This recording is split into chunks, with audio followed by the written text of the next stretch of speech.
Hi, friends. Welcome again to another episode of Beyond the Clouds Edge to Edge Transformation. And as I've said many times before, this time the transformation is global. It engulfs many different aspects of our life. And with me here is Emma Rangaswamy. I've known him for many years, and he has had many avatars. He's worked in many different places. Emma, tell us a little bit about your journey. How did you become the Emma that we all know today? Well, thank you for having me, Shankar. It's great to be with you. You do a terrific show, so fantastic that you invited me on. Again, my journey was pretty similar to probably a lot of Indian Americans and a lot of people in the diaspora. You kind of come here to study, came here with $8 because that's what the Indian government gave us to leave the country.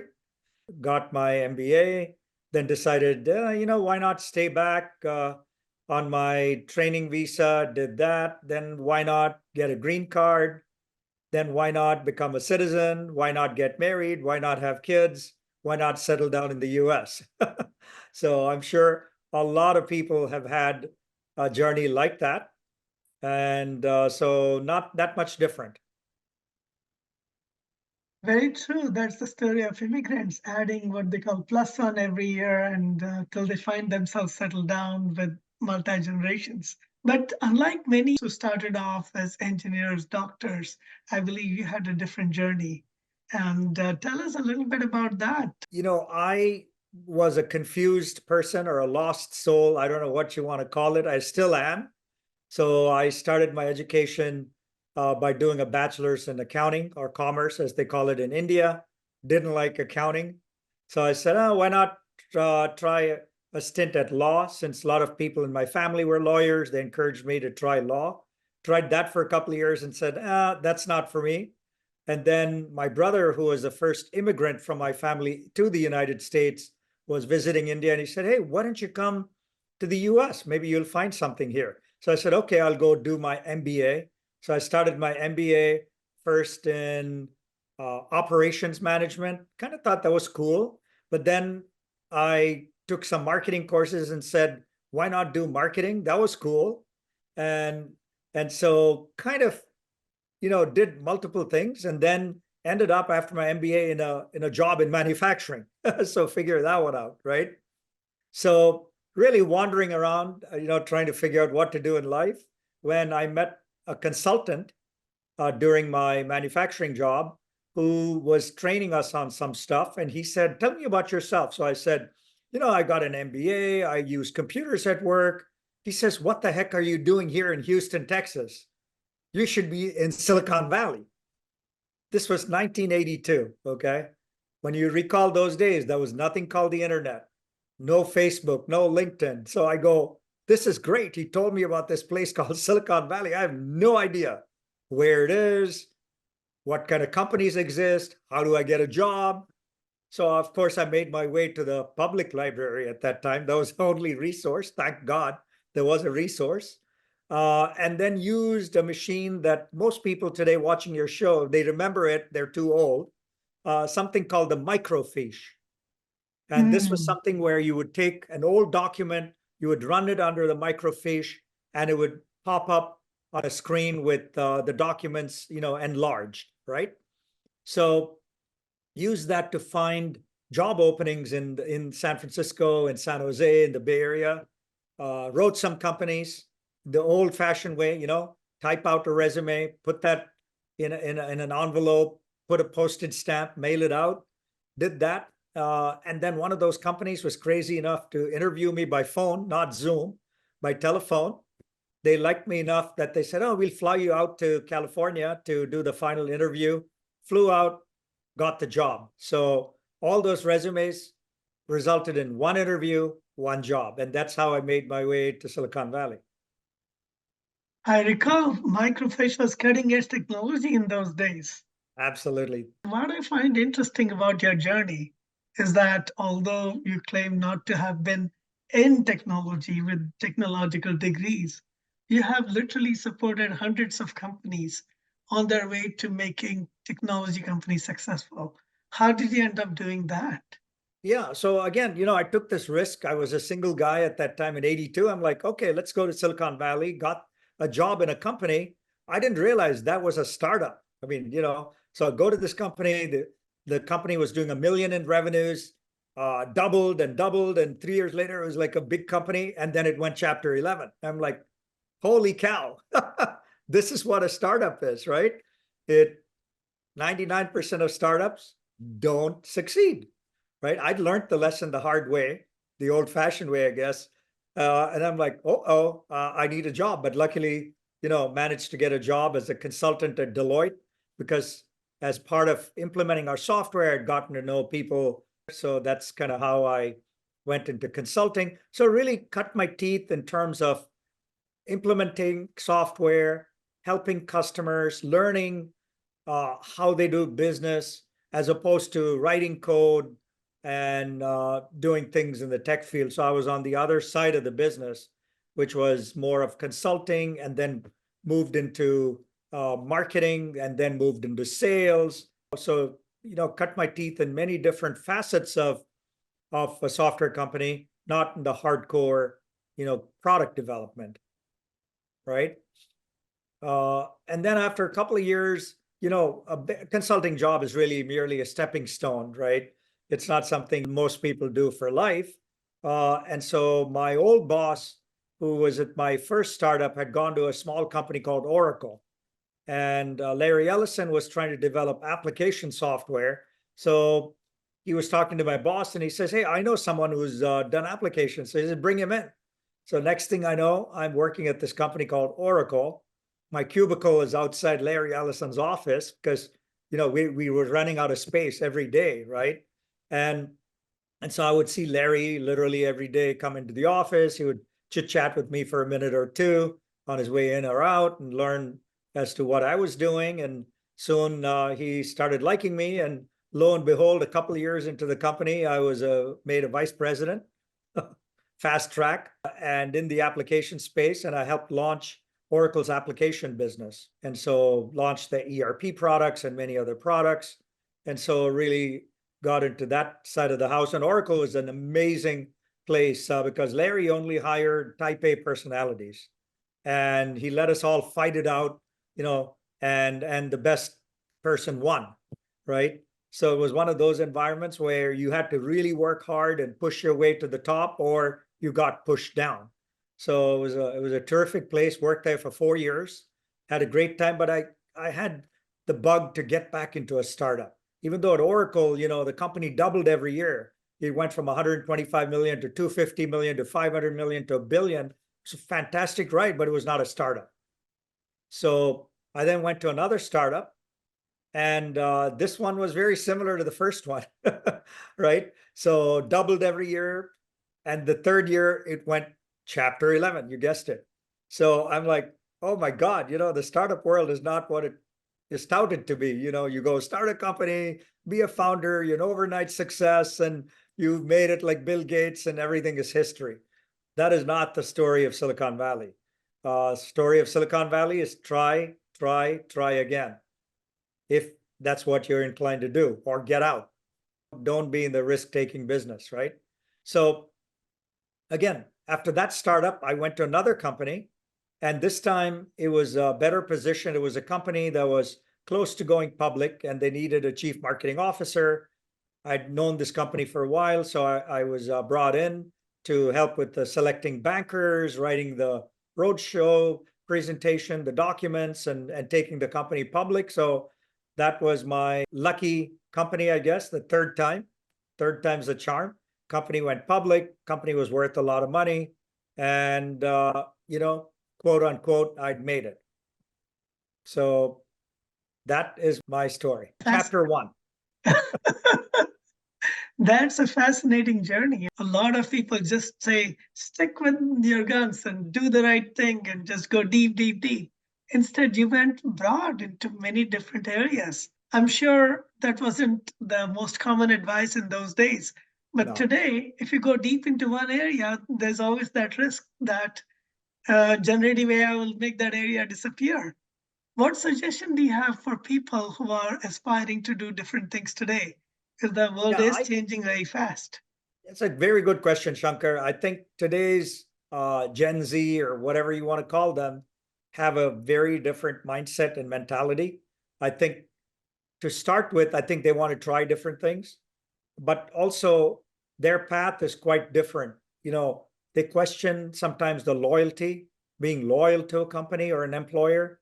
They don't take the track we did in the old days when we looked at a resume and we said, this guy's only stayed in a company 2 years or something like that. We would question why they stayed so little in a company. Now it's the opposite. You get resumes from young people where they've been in 3 companies in 5 years, and that's the norm. So it's almost like if you see a resume where someone has been at a company for 5 years now, you go, what's wrong with this person?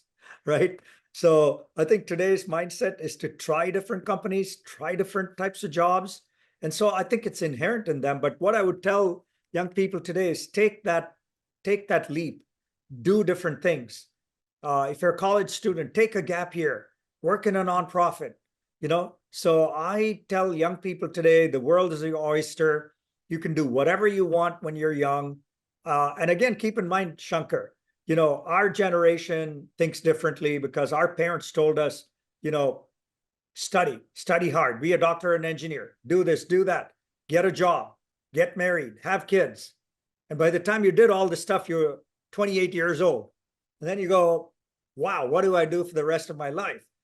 Right? Today's generation is going to live, your kids and my kids are going to live for 100 years. I'm not kidding. They're going to live 100 years. So getting all this done by age 28, you know, they're going to have 70 years to think about life.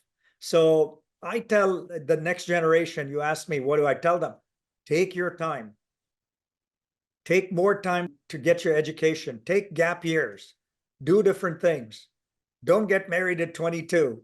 You know, go date around. Do whatever it takes. Go travel. You know, and maybe you get married only at 28 or 30. Maybe you have kids only at 35, and you still will have 65 years of life in front of you. So take your time. Young people would definitely resonate with that. You started some very interesting initiatives. I remember there was the Sandhill Group and then Indiaspora. What were those about and how did that pan out? Yeah, I didn't know what I was doing in corporate life. And after the company went public, a couple of years later, I quit, left millions of dollars of stock options on the table because I wanted to do something different. I wanted to, first of all, have a family. I was traveling too much and didn't have time to do that. So quit, started a family, and said, what do I do now? I didn't want to travel again in a corporate job. So I started investing in startups. I did not realize that this was, I was one of the pioneers of what's now called angel investing. This was in 1995, 96, when I told them I was investing in companies, they'd say, oh, you're a venture capitalist. I said, no, I don't have a fund. I don't invest other people's money. It's my own money. I help these companies and so forth, right? So I started doing that. And what happened was the Wall Street Journal found out about what I was doing. And one day I get a call from a reporter in New York that goes something like this, you know, we think you're doing something interesting. Do you mind if I fly out, spend a couple of days shadowing you? Uh, so, Oh, so I said, okay. So week later, the reporter comes out from New York and literally is with me from breakfast through dinner, going to my meetings, taking notes, interviewing people. And then she goes, hey, this is a great article. You're going to be in section C of the Wall Street Journal, which is the section that covers technology and such.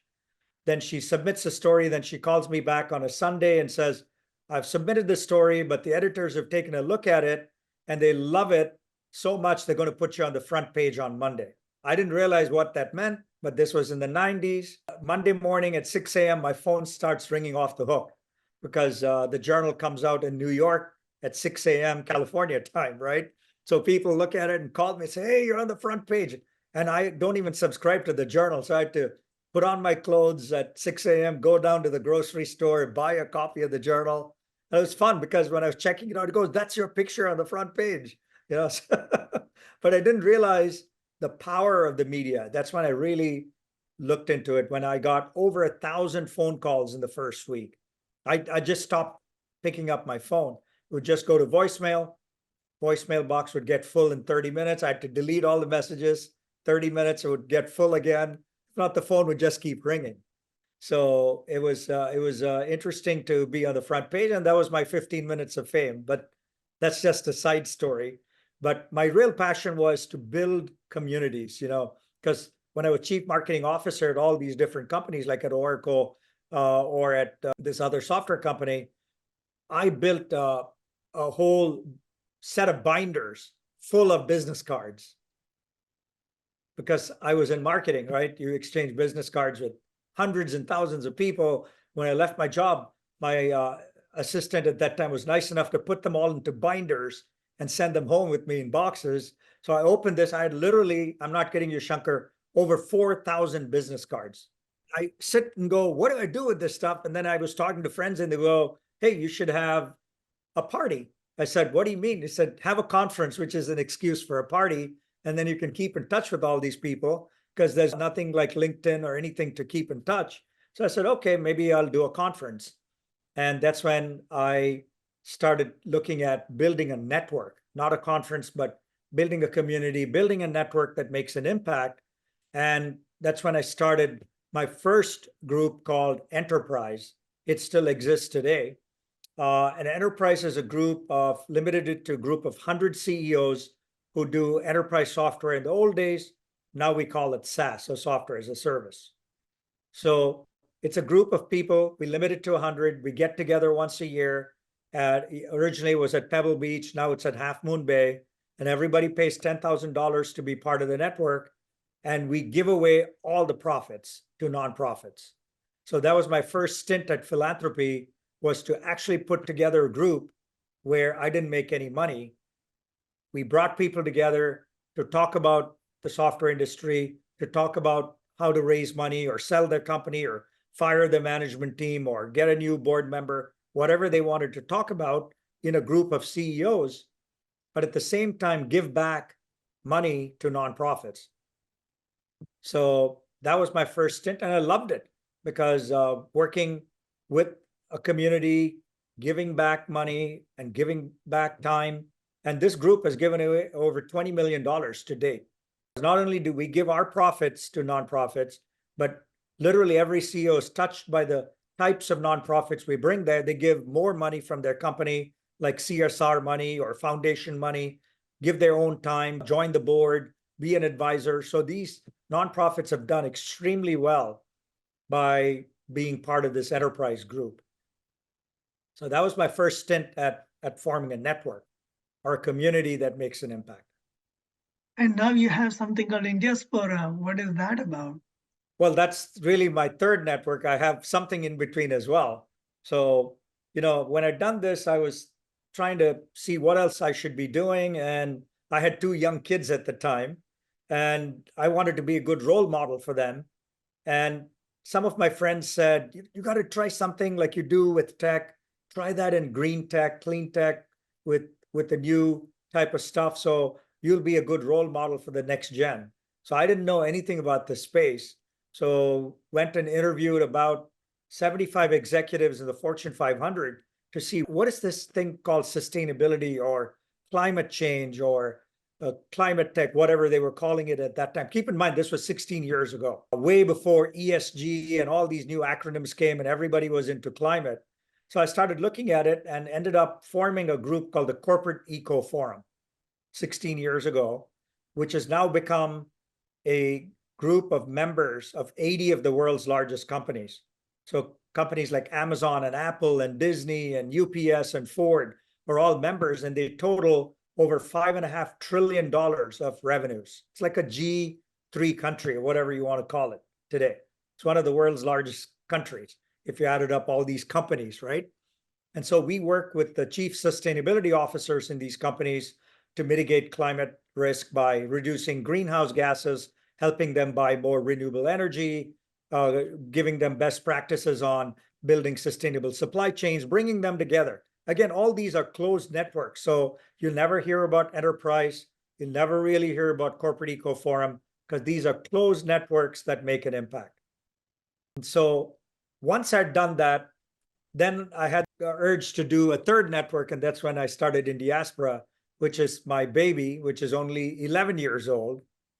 Those other networks are 25, 16, and now 11.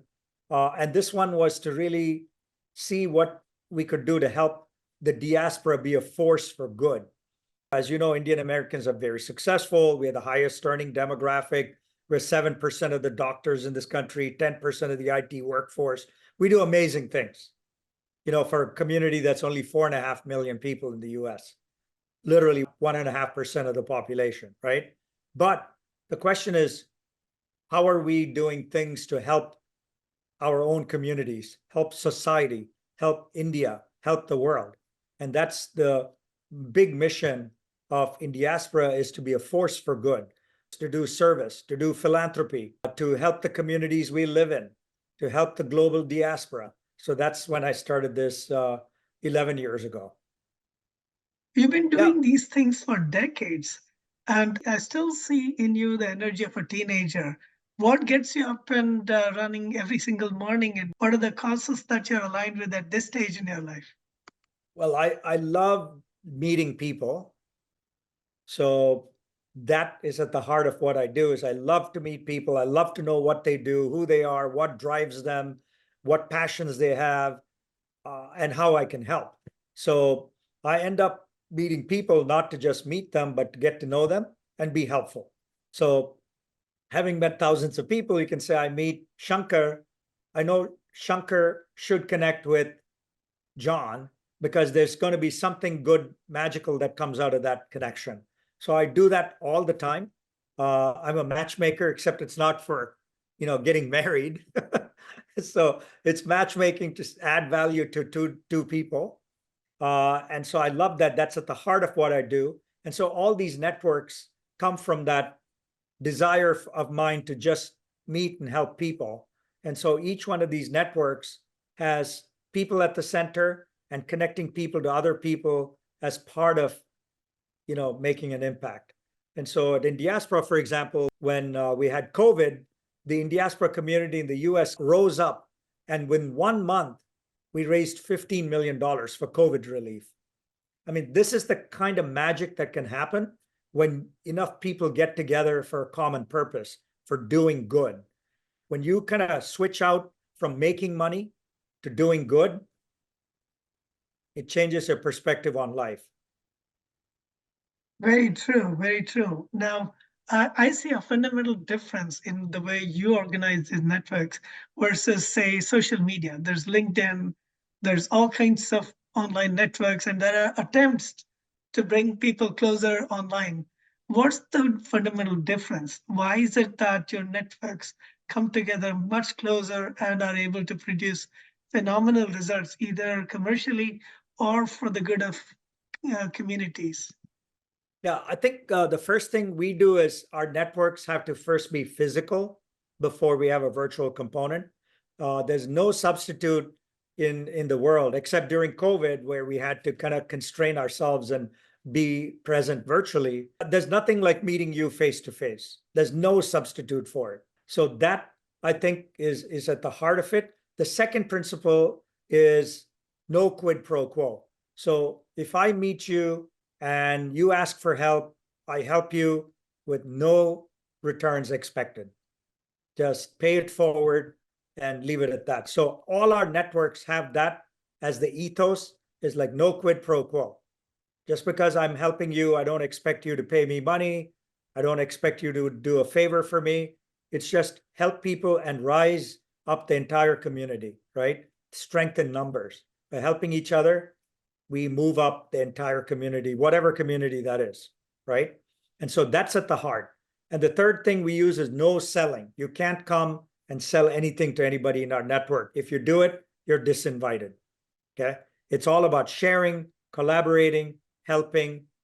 That is at the heart of any network I start. So if you use those principles and you can turn it to be doing good, That's kind of what each one of my three networks is all about. So those are the principles we follow in all these networks. That's the culture, that's the DNA. And that's why all these networks have now been in existence for 25 years, some of, right? So it's all about the values and the expectations you set, and it can last for a long time.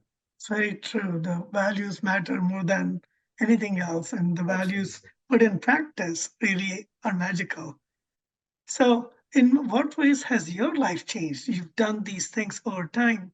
I remember you saying you're confused, you didn't know what you wanted to do in life, and you ended up doing a whole bunch of things. Are you the same MR that started off doing these things? Or I, how are you different from the yeah, good old MR? that's a good question. I have to ponder on that a bit, but I would say I'm still kind of that soul trying to go somewhere because I don't have any concrete goals in mind where I said, I got to do this or I got to do that. I think life's journey takes me in a direction and I kind of go in that direction. So I think from that point of view, I don't think anything has changed in terms of when I started my career or whatever, I wanted to be X. I don't think that has changed. I still don't know where I'll end up in the next few years or the next decade. I have no idea.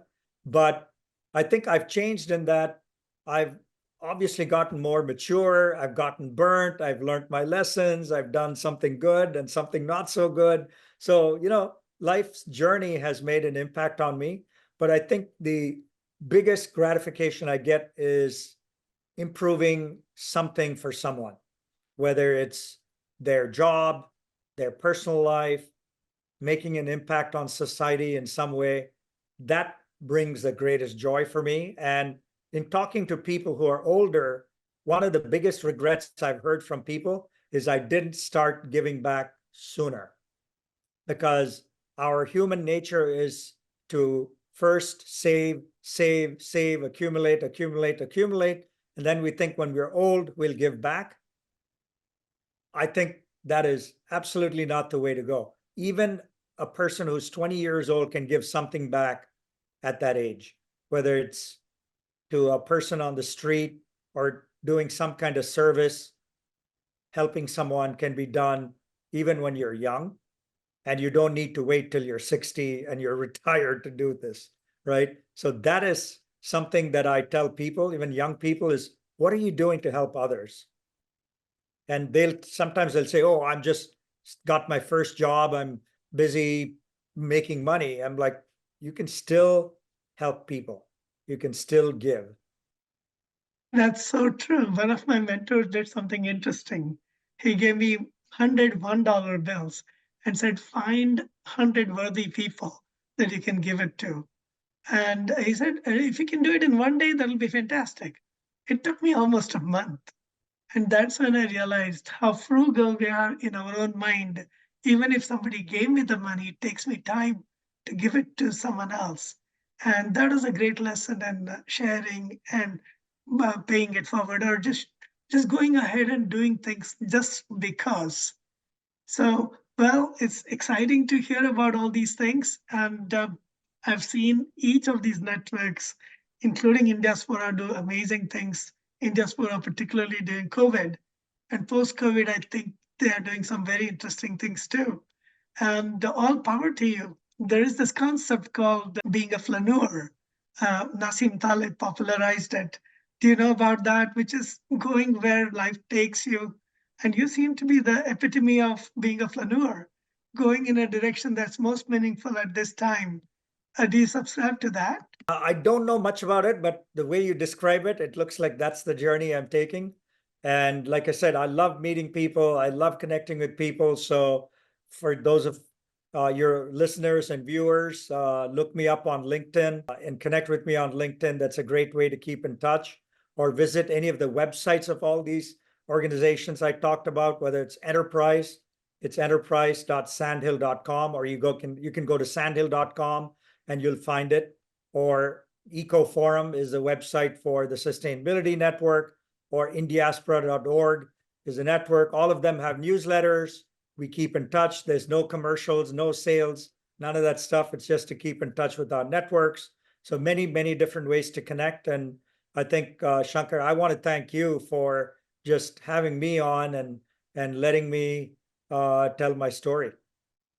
Thank you. And to people who are listening out there, this is exactly why I hold these sessions with people from varied backgrounds who have varied interests, because you never know what the future will hold. And I don't believe the future is going to be long term jobs, given the nature of things, given the nature of technology and society is changing. So it is very interesting to look at different ways of living, different ways of working. So if you have other ideas, please come forward. I would love to hear from you. MR, this is amazing.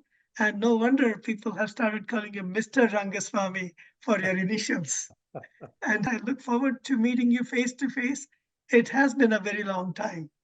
Absolutely. Thank you, Shankar.